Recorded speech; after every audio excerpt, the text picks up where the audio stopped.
I beg most respectfully of my lords that my opinion, founded on my experience in the Arctic and my knowledge of Sir John Franklin's intentions, that he cannot have passed through the Bering Straits, because if the expedition had been successful, we would have heard from him by mid-month. The probability is that his ships have been carried off in the ice drift and are unable to be extracted. I shall readily attend the board to explain my theories and the probable position of the ships. I firmly believe that unless an expedition is sent to inquire after the fate of these men in the coming season, few, if any, of the officers or crew will ever return to this country. I feel duty bound to offer my opinion and volunteer my service. Your most humble servant, Sir John Ross. It was homeward bound one night on the deep. Swinging in my hammock, I fell asleep. I dreamed a dream and I thought it was true, concerning Franklin and all his crew. With 100 seamen he sailed away to the frozen ocean in the month of May, to seek the passage around the pole, where we poor sailors do sometimes go. For our story, we must now briefly go back to London. It's 1847, and concerns for Franklin and his crew are growing. The date that Franklin had set for himself as a goal was drawing to a close, and still no word had been heard from him. Although this triggered some anxiety for the Admiralty, it was not overwhelmingly concerning.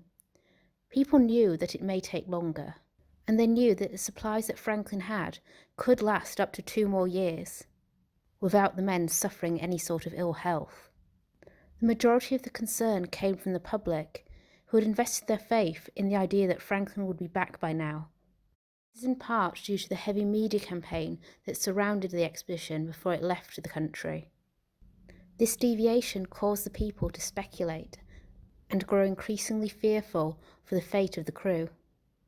In the following years, magazines, newspapers and journals would publish theories and speculations into what may have happened to Franklin, which painted the Admiralty in a poor light and thus put pressure on them to either respond or send out rescue missions. When more influential figures in British society began to speak out, the Admiralty really had to worry.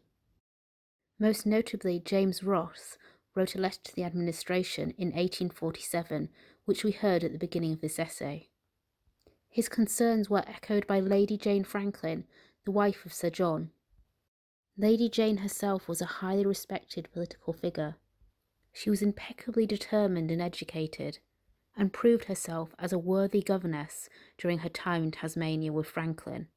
During her time in Tasmania, her work led to some of the first schools being opened, along with hospitals and a university scholarship. She began launching campaigns to raise money to fund rescue missions of her own, and would continue doing so for the next 10 years. She would also contribute a large amount of her own wealth to fund these missions. She even set up a £20,000 reward, which in today's money is 1.8 million, for any man who could bring back evidence of her husband. This meaning live men or evidence of the ships themselves. As the years passed, attention only increased. Lady Franklin continued to be outspoken, backed up by John Ross. Belfast Society of Natural History and Philosophy, of which Crozier was a member, also began raising funds to help with rescue missions, as did the town of Salisbury, Franklin's hometown. Notably, the people of Tasmania also donated generously to help their former governor. All of this attention and lack of action from the Admiralty gave way to public panic, and even some hoaxes. In 1851, a balloon was found in a garden in Colchester. Attached to this balloon was a message, which claimed to be from the Erebus, saying that they were trapped in the ice and then listing their longitude and latitude. Although the Royal Navy had been using messenger balloons since the 1780s, it was quickly debunked, primarily because Franklin didn't take such balloons on the voyage itself, but also for many other reasons. The coordinates didn't make any sense, the distance travelled was not feasible, and finally, the person who found the balloon claimed that the gas smelt foul. This is impossible, since the gas used would have been helium, which does not have a scent. The press also didn't hold back on their opinions. In 1849, the London Illustrated News published a scathing article about the expedition and their concerns for Franklin and his men. They went as far as criticising former missions and their failures, spoke of the risks far outweighing the gains. With all this tension mounting, the Admiralty had to take action. It was beginning to affect people's faith in the organisation, as well as affecting recruitment and the very reputation of the British Navy. In 1850 they finally yielded and sent 3 ships to the Arctic in search of Franklin.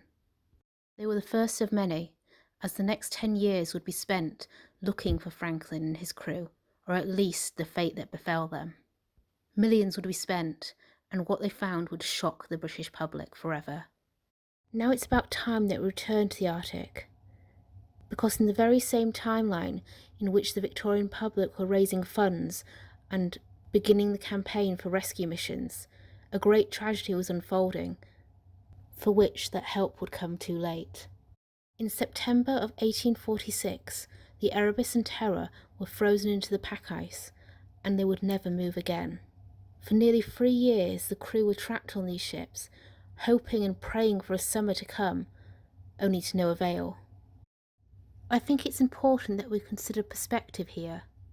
The sheer reality of all this time spent stuck on the boats, with no idea of when it would end, would have been more horrifying by the day.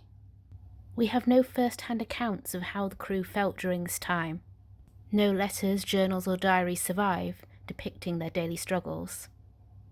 However, we can make educated guesses based on the experiences of explorers, both before and after. In a journal concerning his own 1819 voyage into the same region, Sir Edward Perry wrote about his own experience spending a winter trapped in the ice. The extreme weather conditions made day-to-day life extremely hard. In one journal entry, Parry records that the temperature hit -24 degrees. In his own words, describes the following: "It has now become a rather painful experiment to touch any metallic surface. We have found it necessary to use caution, particularly with the eyepieces of our telescopes. This was a frequent medical problem for members of Arctic expeditions, and was a regular cause of injuries such as skin loss. Furthermore, there was a well-known psychological toll that these expeditions had on their crew." Parry describes it as both the total lack of animated existence and a death-like stillness of most dreary isolation. In these environments, nights could last up to 24 hours in the winter. Psychological suffering was so common for sailors in these conditions that they even coined it as Arctic hysteria. At its worst, could come to self-harming or removing one's clothing in a delusion that they were overheating. Scientific analysis believes that this condition was caused by severe lack of sunlight, social isolation, and a level of vitamin A toxicity caused by a diet rich in organ meats found in Arctic animals, which sailors would have hunted when food was scarce. The very idea that the men of the Erebus and Terror would have suffered these conditions for nearly 3 years is alarming to say the least. As explored in our previous chapter, one of the first pieces of physical evidence to be discovered was the Beechey Island camp, which was discovered in 1850 by John Ross's party. The discovery of graves and a camp in disarray only succeeded in worsening the fears for the Franklin expedition. As a result, more and more expeditions were sent out in quick succession. However, many of these expeditions failed to break through the ice and really the same trail as Franklin and his men would have. Therefore, much of our evidence shifts to focusing on oral retellings. These came from the native Inuit tribe, who many explorers talked to and interviewed about sightings of Franklin and the men.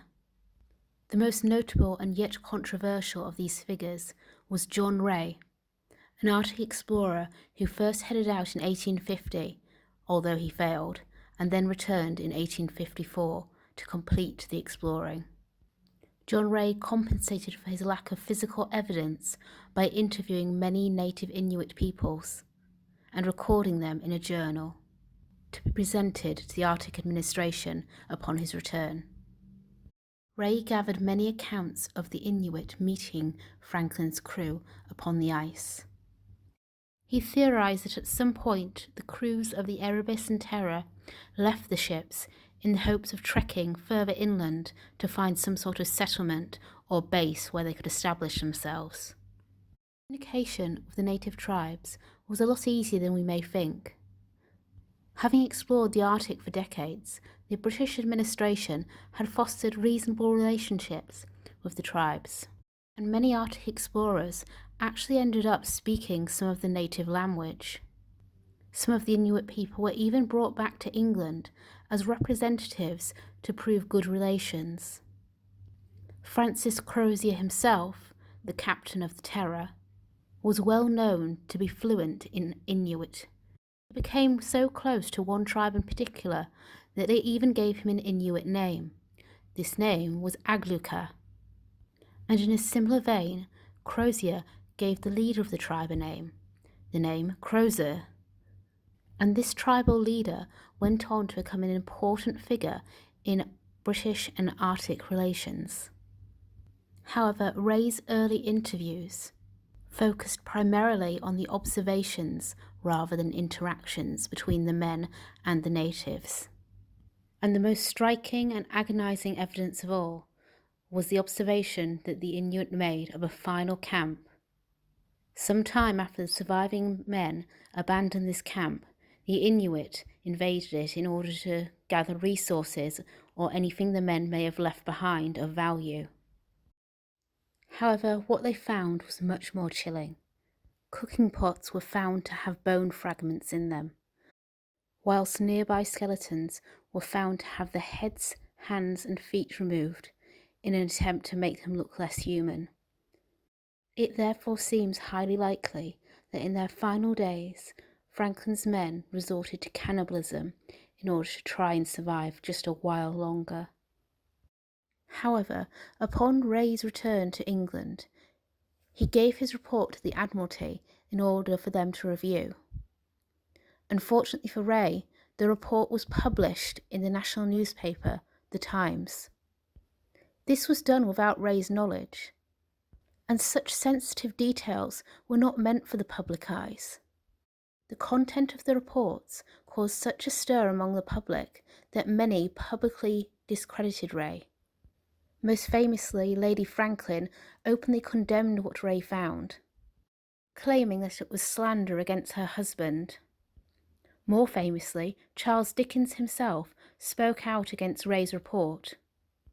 Dickens quickly wrote a column stating that the noble example of such men and their great leader outweigh the gross chatter of a handful of uncivilized peoples who know nothing but blood and blubber.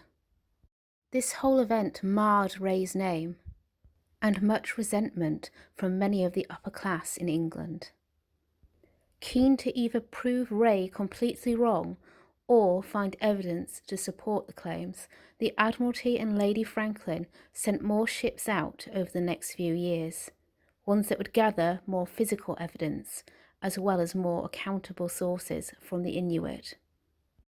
To review the main body of evidence, it's perhaps best we start where it all ended. In June of 1857, Francis McClintock began his 3-year-long expedition to find more evidence of what happened to Franklin's crew.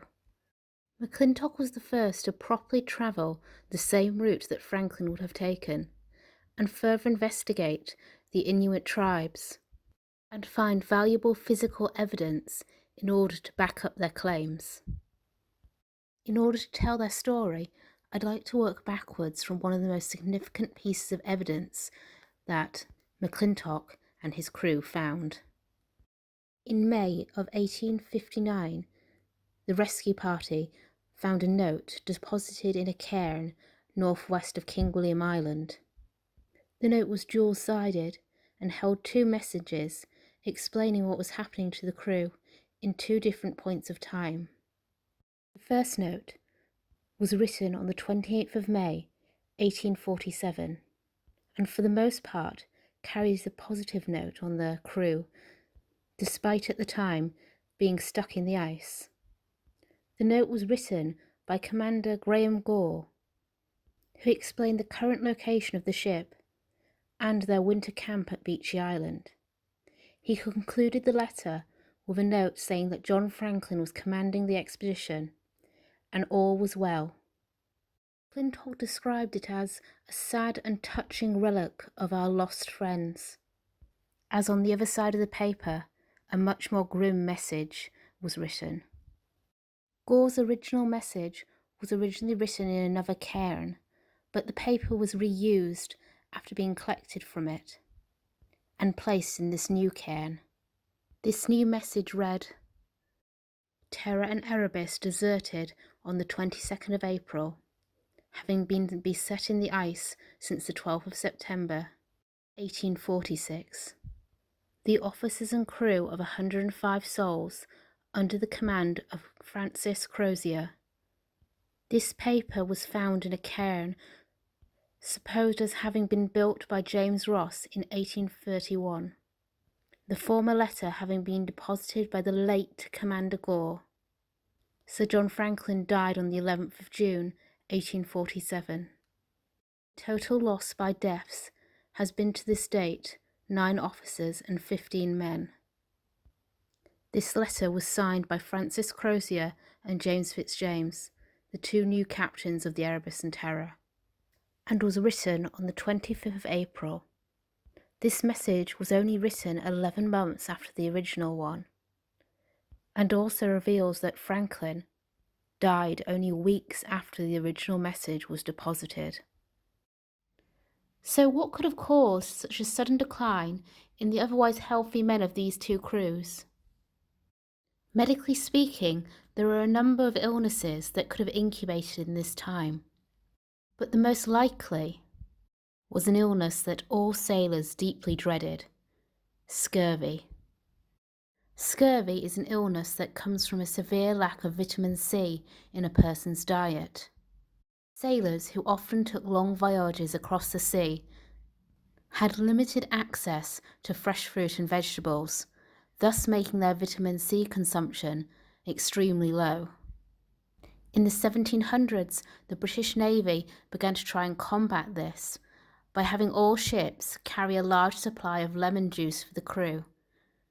This would be given as a daily ration in order to combat scurvy. The Franklin expedition was no exception, and they carried lemon juice on board in order to supplement the sailors' diet and avoid scurvy. However, lemon juice loses its potency over time.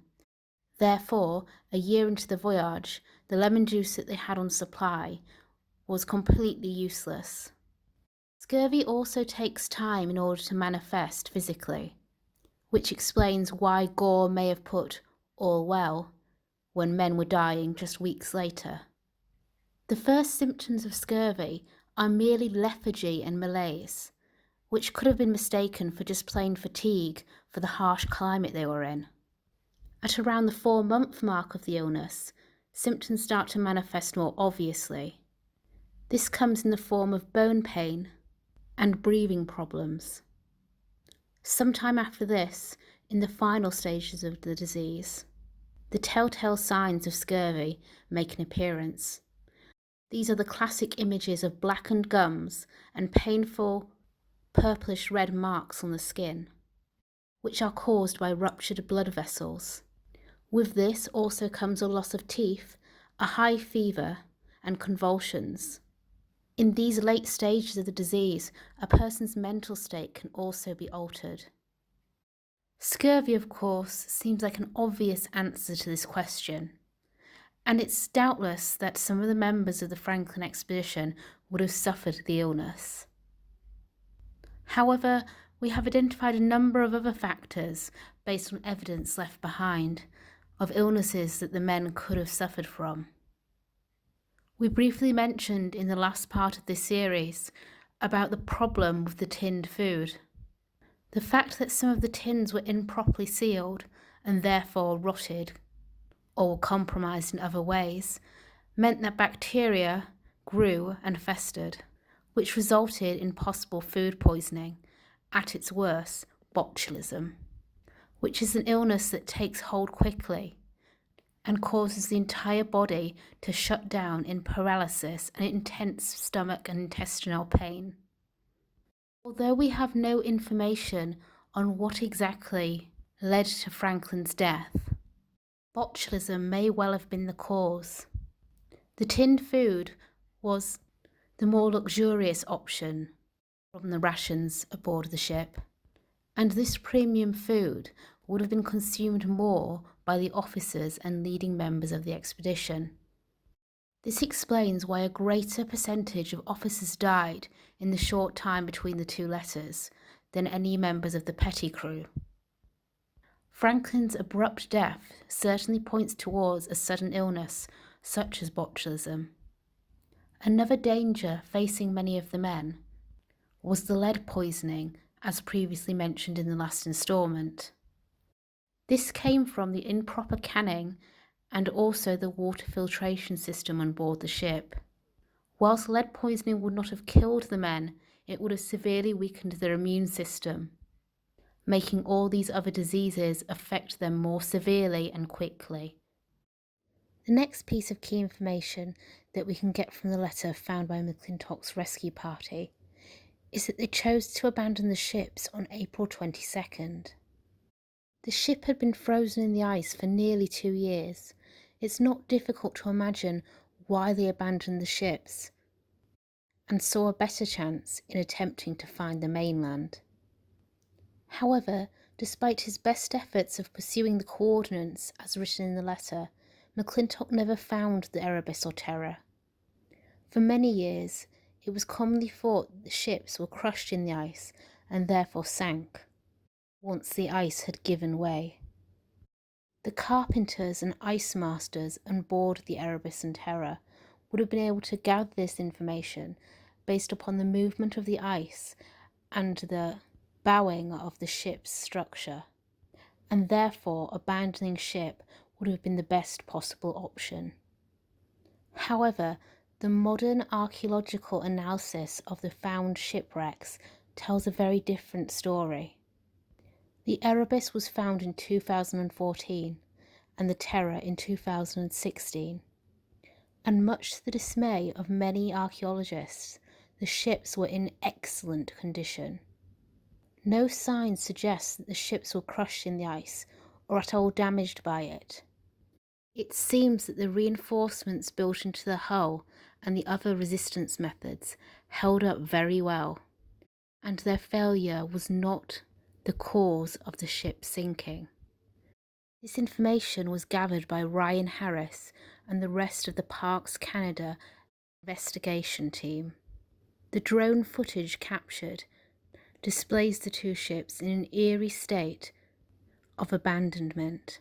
It appears that many potentially important items were left behind, as well as many of sentimental value, all of them kept in a remarkably neat and organised state. Stranger still, many of the wooden doors were open.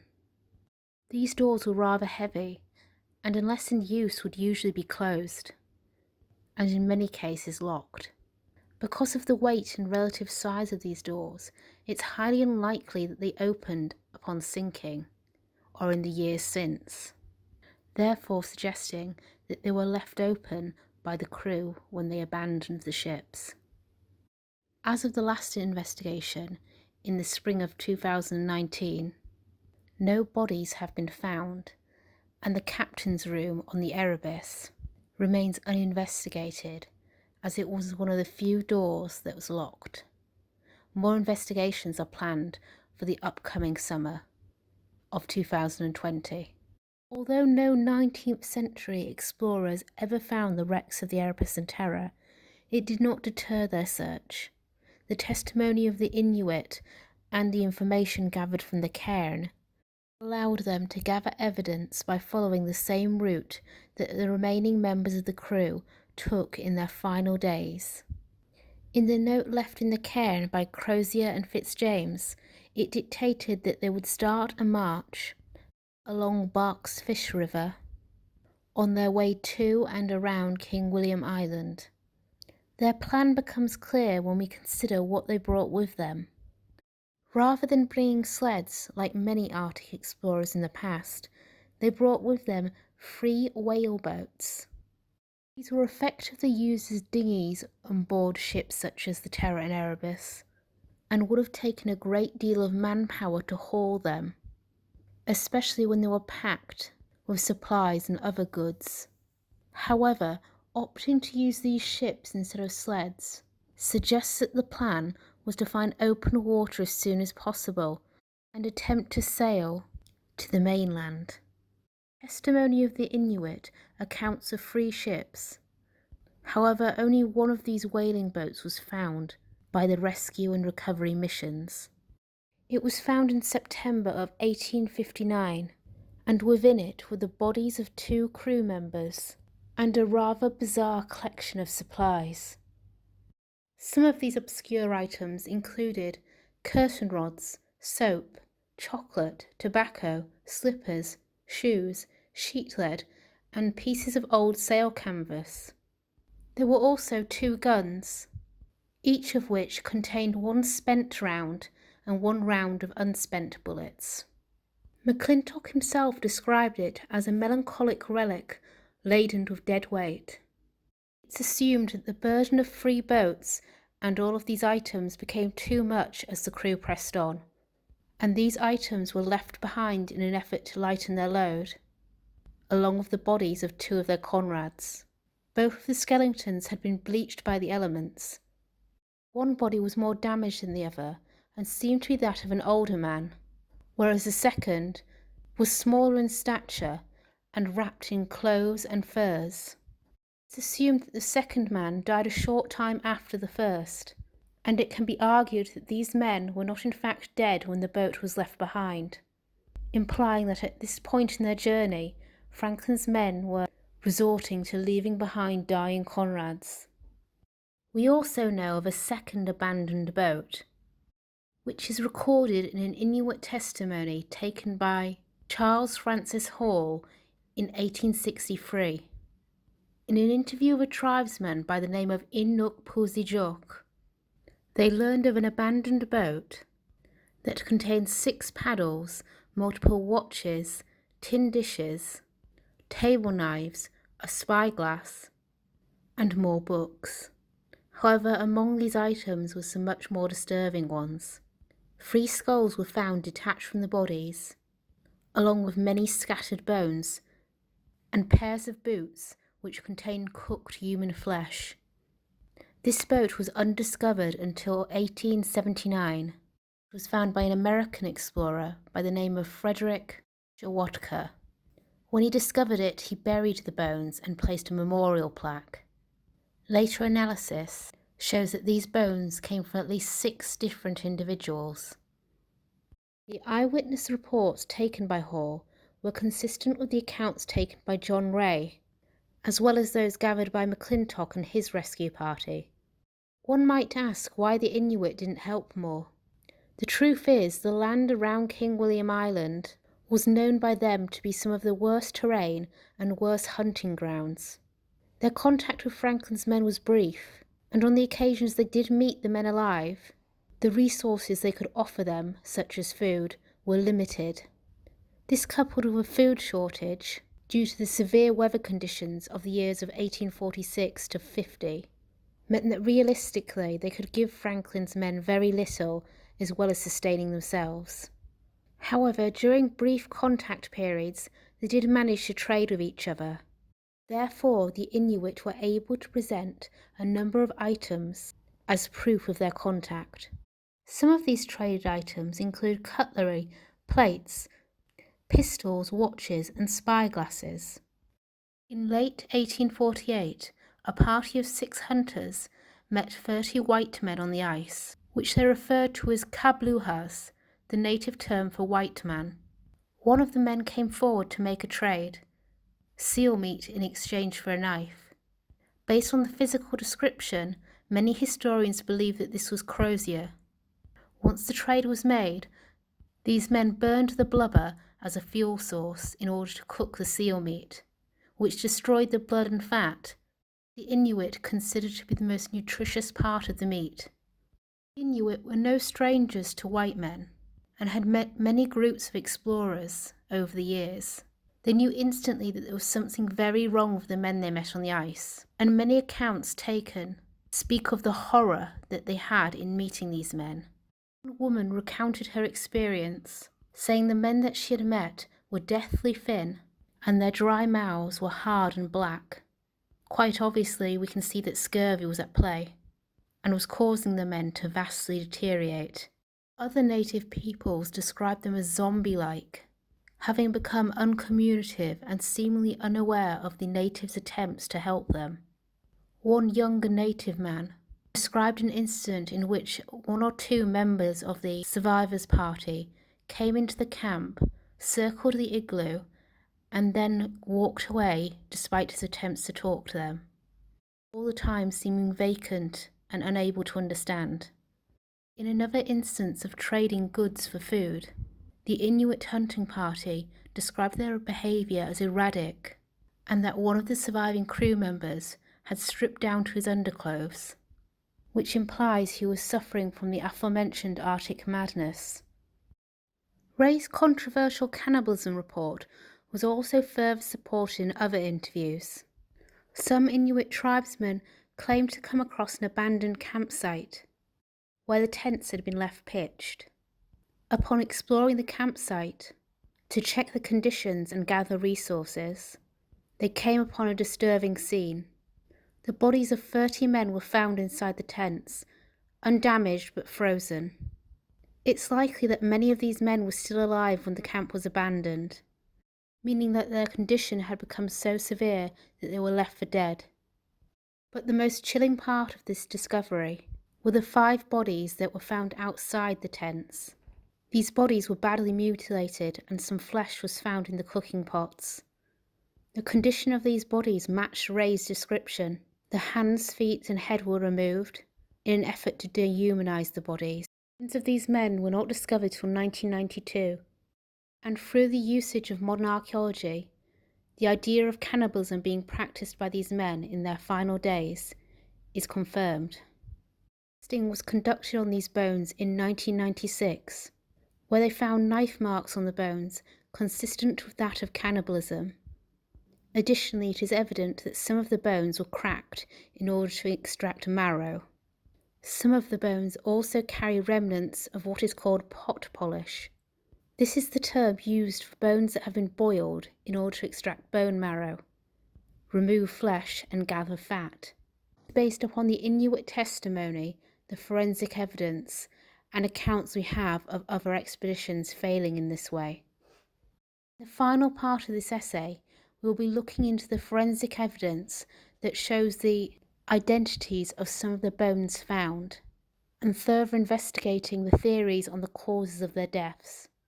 We'll also be looking further at the Inuit testimonies and the stories they tell of meeting Franklin's men, before finally concluding with the effect that Franklin's lost expedition has had on popular culture and the concept of British exploration. In Baffin's Bay, where the whalefish blow, the faith of Franklin no man may know. The fate of Franklin no tongue can tell. Lord Franklin along with his sailors do dwell. And now me hardship, it gives me pain. For me long lost Franklin, I'd cross the main. £1,000 I would freely give for the one on earth who says my Franklin do live.